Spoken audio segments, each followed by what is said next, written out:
Hey guys, Roman here from techguides, and in today's video we are going to build the absolute ultimate all-AMD gaming system consisting of a Ryzen 7 7800 X3D as well as an RX 7900 XTX graphics card. Now the purpose of today's build is actually twofold.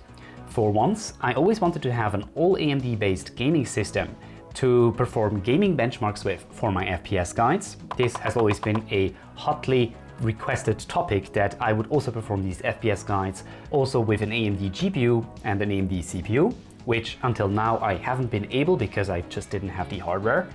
And the second reason for this build is actually that we are soon actually moving out of this place, so this will actually be the last video that I'm shooting in this very studio, which is kind of sad to think about it. And in this new place, I want to have an additional editing system that is not located in my studio, but instead in my home office. So this system should hopefully be able to satisfy both of these needs without any issues. And before I'm going to actually jump into the build of this system, I'd like to give a huge shout out to Fractal Design for providing the Torrent PC case in the absolute amazing white color for me to use for this project. Now this case has absolutely amazing airflow with these two huge fans in the front, which I'm actually not sure I'm going to keep because I'm going to have a 360mm AiO that I want to install in the front, so we're going to see how that works out. But this is just an amazing case when it comes to airflow. The aesthetics are gorgeous. It also fits quite well into an office environment where it doesn't look too gamery, but it still has this nice clear side panel where you can see all of the components in all their glory. So once again, a huge shout out to Fractal Design for kindly providing this PC case for today's project. And if you also want to use their torrent for your next build, then check out the link in the description below. Note that except for the case, all of the other parts for this build have not been sponsored. And with having said that, let's jump right into the build of this epic all-AMD rendering and gaming system. So starting with the motherboard, I went with the Asus ProArt X670E, so the extreme version of the X670 chipset, creator Wi-Fi.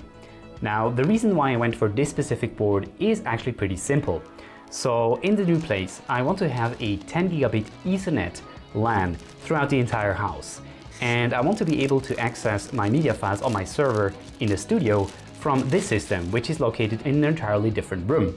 And because of that, I wanted to have a 10 gigabit NIC, either just in my system or even better directly on the motherboard.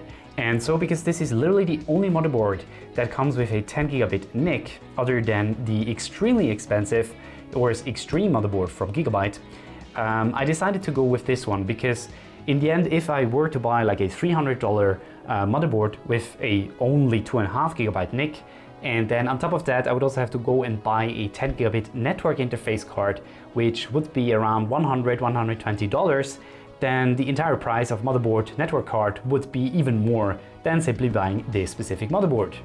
Also, besides the 10 gigabit NIC that's on this board, we also have two 40 gigabits USB Type-C ports, and there's also even a DisplayPort input on this board. And while I'm actually not quite sure how I can actually utilize this as a creator, this might actually also be quite helpful.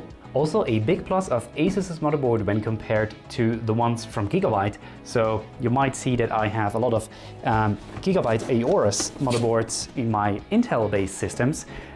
So for instance, here the X690 Aorus Elite. Obviously, there's also a X670 Aorus Elite from Gigabyte.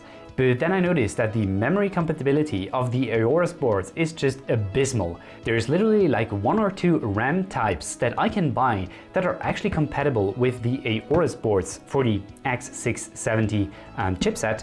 And because of that, and because I saw that Asus just has a compatibility list which is essentially compatible with anything that I can buy here in Switzerland, my decision to go with Asus was pretty easy. Now the starter of this build is obviously the Ryzen 7 7800 X3D, which is pretty much the best gaming AMD CPU that you can buy as of today.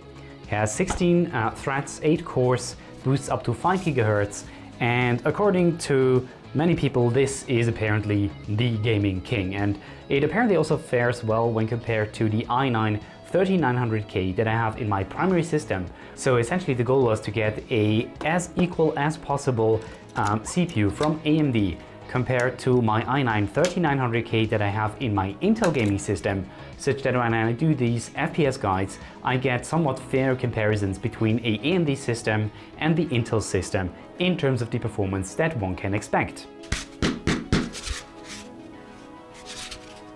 As for the memory, I went with the Corsair Vengeance DDR5 6000 MHz 32GB kit. This is CL30 and it's supposed to work with the Expo profile on the X670E ProArt from Asus.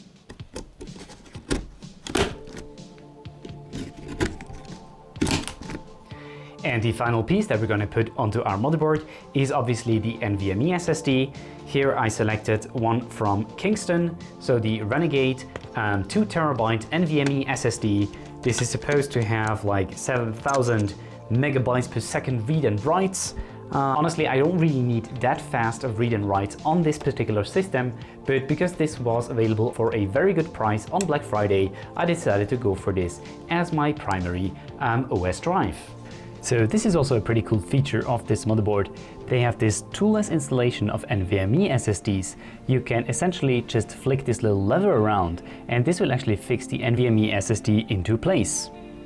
Right, so with the pre-assembly of the motherboard complete, we can now bring out the case, the Fractal Torrent, and prepare it for the installation of the rest of the components. Here we've got fan brackets. Not sure we're gonna need them today, we'll see. And here is the beautiful white case. All right. We're definitely gonna keep these foam padding because we're gonna need to move this system pretty soon. All right. And here it is. Wow. So usually I would put in the motherboard first, but I think this time around I'm actually going to put in the PSU first in order not to have to cable manage too much once we already have too many components in the system. And speaking of the PSU, I went for the Seasonic Focus PX 850 watts. This is a platinum grade PSU, so it's extremely efficient, which is good because energy prices are absolutely skyrocketing next year here in Switzerland.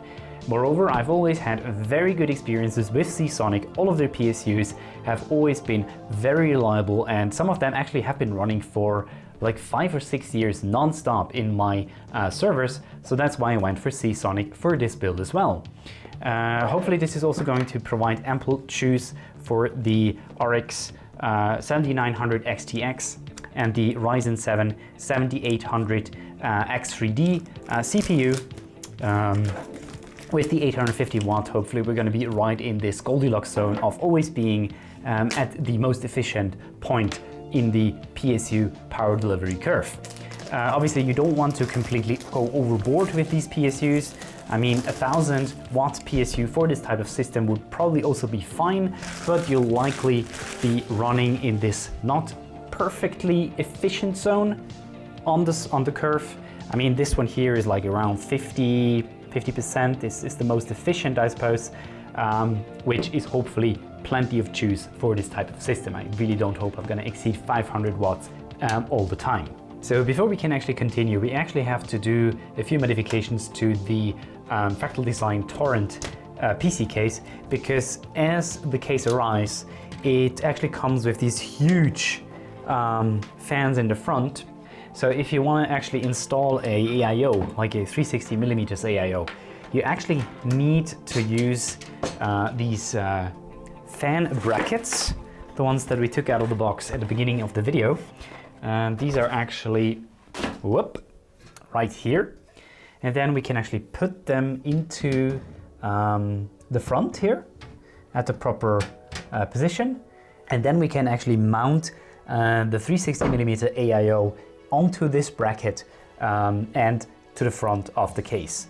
And then I also decided to have the big 18cm fans from the front and put them on the bottom plate where these three 14mm fans are originally placed. just to enhance the airflow from the bottom of the case a little bit. And then I'm going to put one of the 14cm fans in the back of the case as a single exhaust fan. Now, I don't know how this is for you guys, but at this stage of any PC building project, my room usually turns into a huge mess with open boxes everywhere and screws lying around on the table and parts of the build partially completed, others not quite yet there. So I don't know how you guys feel about this, but it's kind of always a bit dreadful. I try to keep everything in order, but it always happens that a huge mess ensues. Let me know in the comments below how this is for you guys if you're also building your own systems. In the next step, we're going to mount the fan bracket to the AiO. Then comes the motherboard peel. And we're going to attach the already mostly pre-assembled motherboard to the case. Once this is done, we can carefully bring in the pre-assembled AiO with the fan brackets into the case from the front, then screw it into place. Then we're gonna thoroughly clean the CPU before we apply thermal paste and spill it all across our motherboard. Yay! After which we attach the AiO pump to the motherboard on top of the standoffs, which of course we attached before we actually put in the motherboard into the case.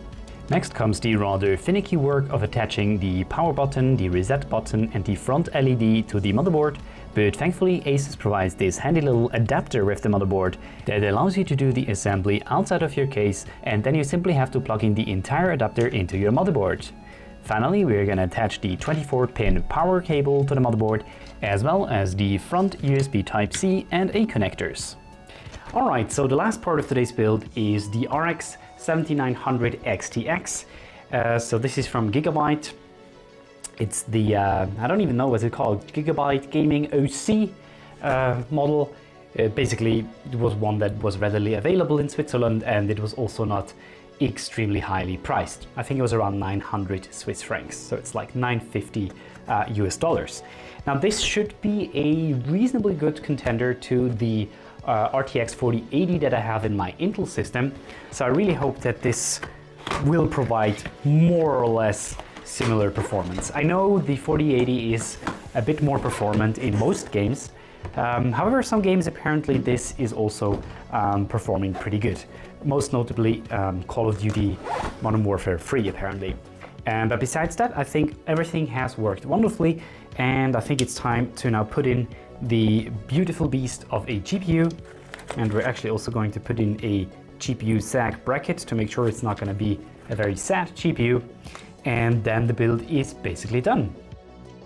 Alright, that's about it.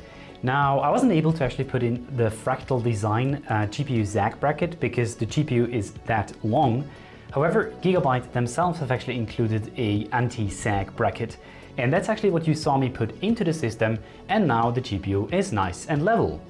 Now, when it comes to cable managing in the torrent, I'd say that this is pretty easy. There are a lot of nice points where you can actually fix the cables to the case with these Velcro straps here.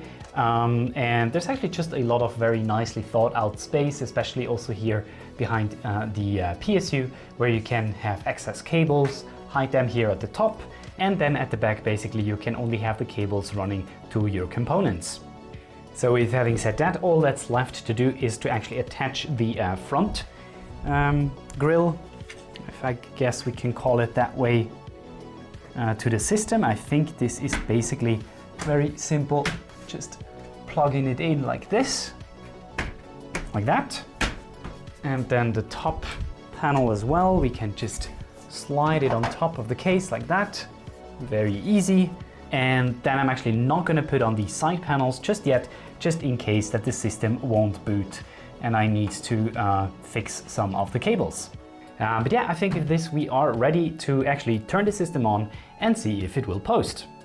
Alright, so this is the moment of truth. Aha! Asus! And then it tells us that new CPU installed. Alright, so it appears to be working.